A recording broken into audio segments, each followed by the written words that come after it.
Сәлем балалар, қазақ тілі 2 сынып 11 сабақ, тақырыбы я әрпінің жазылуы. 40 жаттығудан мәтінді балалар өздерің оқып шығасыңдар, мәнерлеп түсін. Мәтін адам мүшелерінің маңыздылығы мен олардың өзара бірлігі туралы. Мәтіндегі негізгі ой әрбір мүшенің атқаратын өз қызметі бар, және олардың ешқайсысын бөліп жаруға болмайды. Олар тек бірге жұмыс істегенде ғана адам толыққанды өмір сүре алады. Тапсырмалар бойынша жауаптар: бірінші, мәтінді мазмұн өз өзің айтып бер дейді. Бірде дененің мүшелері аяқ, қол, құлақ, көз, мұрын қайсымыз пайдалымыз деп айтысып қалады. Әрқайсы өз қызметін мақтап, өзінің ең керектісін деп есептейді. Сол кезде адам ортаға шығып, олардың бәрінің де маңызды екенін түсіндіреді.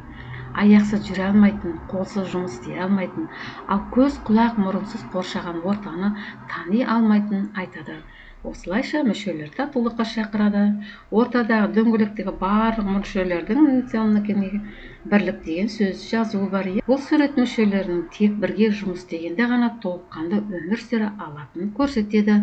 Екінші, сыныпта бірін көз, бірін құлақ, қол, аяқ болып рөлге бөліп айтып көріңдер. Аяқ: мен болмасам адам бір адамда аттап баса алмас еді, ешқайда бара алмас еді деді. Қол айтады: менсіз адам ештеңе ұстай алмайды, тамақ іше алмайды, және ешқандай еңбек ете алмайды деп мақтанды. Көз айтады: мен болмасам әлемнің әдемілігін көру мүмкін емес, адам қараңғылықта қалар еді деді. Құлақ: мен арқылы адамдар бір-бірін естиді, әдемі әуен тыңдайды, сақтық танытады деп пайдасын айтты. Аяқ сөзінің айтылуы мен жазылуын салыстырайық. Жазылуы аяқ, айтылуы ай, сосын ақ. Бұл сөзде 3 әріп бар: аяқ. Және 4 дыбыс бар, себебі я әрпі сөз ортасында 2 дыбыстың и мен қысқа и және аның қосындысын береді. Салыстыру: сөздің жазылуына қарағанда айтылуында дыбыс саны 4 екен. 44-ші жаттығу: әр сұрақтың жауабын тауып көр. 2 көзің не үшін керек? Жақсылықтарды көру үшін. 2 қолың не үшін керек? 2 қолым елге көмек беру үшін. Құлақ деген не үшін керек? Құлақ ақыл кеңес тыңдау үшін. Ал аяғым не үшін керек? Аяғым туған жерге қайту үшін. Яғни сөзде и мен а дыбыстары естілуімен жазулардың орнына я әрпі жазылады екен. Сөйлемдерді көркем жазып, әдемілеп жазып аласында. Балқия тісін жуды, оның тісі тазарды. Інісі Аянның тісі ауырды. Неліктен тісі ауырды екен балалар? Өздерің ойланып көріңдер. Я әрпі, өлеңдегі я әрпі бар сөздер: балқия, Аянның. Балқия дегенде балқи и мен аның айтылуы, Аян дегенде и мен а айтылады. Я әрпі қай дыбыстардың орнына жазылып тұр? Жаңа біз айтып өттік оны.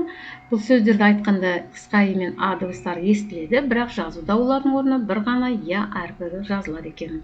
Аяның тісі неге ауырды балалар? Сен тісіңді немен тазалайсың? Себебі Аяның тісі тазаламағандықтан, немесе тәттіні көп жегендіктен ауырған болуы мүмкін. Мен тісімді тіс щеткасымен және тіс пастасымен тазалаймын. Сондай-ақ тамақтан соң ауызды шаю керек балалар, міндетті түрде. Шығармашылық: 46-шы жаттығу: берілген әріптер қатарында жасырынған сөздерді тауып оқы. Тапқан сөздердің бәріне ортақ әріптің айтылуы мен жазылуында қандай өзгерістер бар? Сол сөздермен 5 сөйлем құрастырып жаз. Бірінші, мына сөзде шаян деген сөз, мынау жазылуы, айтылуы. Екінші сөзде тұяқ, үшінші сөзде аялдама, төртіншісінде қияр, бесіншісінде әсия. Сөйлем құрадық осы сөздермен. Шаян теңіз жағасында тастың астында жүреді екен. Жылқының тұяғы қатты болады. Біз мектептен кейін аялдамада автобус күттік. Ауыл сыртында шөптен жиналған мая тұр. Әжем бақшаға қияр екті. Әсия 2-ші сыныпта оқиды. Балалар, сендерге берілген тапсырма. Бірінші тапсырма: сөздерді көшіріп жаз, буынға бөл.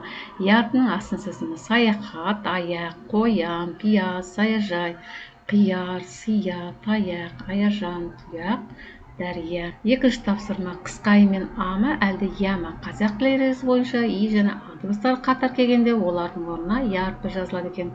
Жаңа өзіміз айтқанда: қоян, пияз, қияр, сия, таяқ, оянды. Үшінші тапсырма: көбініктен орнына тиісті сөздерді қойып, керекті сөздерді жазды. Балалар, бүгін біз я әрпінің жазылуы, яғни қосарлы и мен, қысқа и мен а екеуі естіледі, ал бірақ я болып жазылады екен. Осыны естеріңіз сақтаңдар. Сабақ аяқталды.